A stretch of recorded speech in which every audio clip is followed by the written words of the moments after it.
Human resources recruiter Angela Franks had a fairly quiet 2020. We saw a 50% drop in the market all of last year from pretty much March. But she says demand for workers is now starting to pick up, and that's reflected in the wages being offered. A tourism business she recently hired a new recruit for increased their offer to secure a new worker after 3 months without success. In the end, they've had to increase the salary by 25% to get the right person. Overall wages growth in the final 3 months of the year beat expectations, rising 0.6% to maintain annual growth for 2020 at 1.4%. But it's a long way off the 3+% wage growth that we need to see and that the RBA would like to see to be able to drive inflation up into its target 2 to 3% band. In Western Australia, a surge in demand for iron ore and a limited supply of workers because of border closures pushed mining wages higher. The ABS data shows pay in the resources sector rose 0.3%. Hey, Maddie, what's the rate that they're paying for that senior PM role? But recruiter Matthew Ustini says he's been negotiating much higher wage increases of up to 5 to 10% through 2020. We've seen, across the board increases recently from the likes of, Rio Tinto and FMG, and, we would expect that, with the demand and the supply pressures that will continue.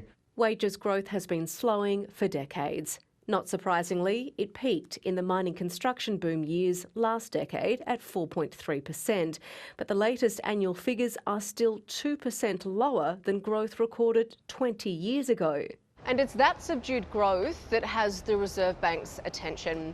Wages are inextricably linked to confidence. If workers are dissatisfied with their take-home pay, they won't spend in the economy. And the downward cycle the RBA is so desperate to lift us out of will continue.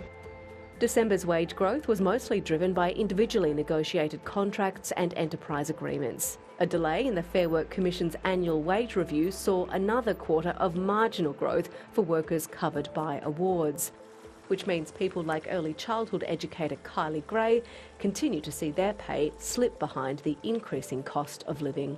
So it means that you end up sacrificing things like whether it's going out, whether it's holidays, whether it's buying your own house. Cappuccino, 1 sugar. Better growth in award wages is expected to show up in next quarter's figures, with the minimum wage for the sectors hardest hit by the pandemic increasing this month. While much of the improvement in December came from companies lifting pay freezes implemented during the pandemic, many other firms are yet to follow. The RBA, based on its business liaison program for the December quarter, reports that more than 60% of businesses either currently have a wage freeze in place or expect to put one in place. If those pay freezes are lifted, coupled with the expected increase in award wages, there could be even better news in 3 months' time.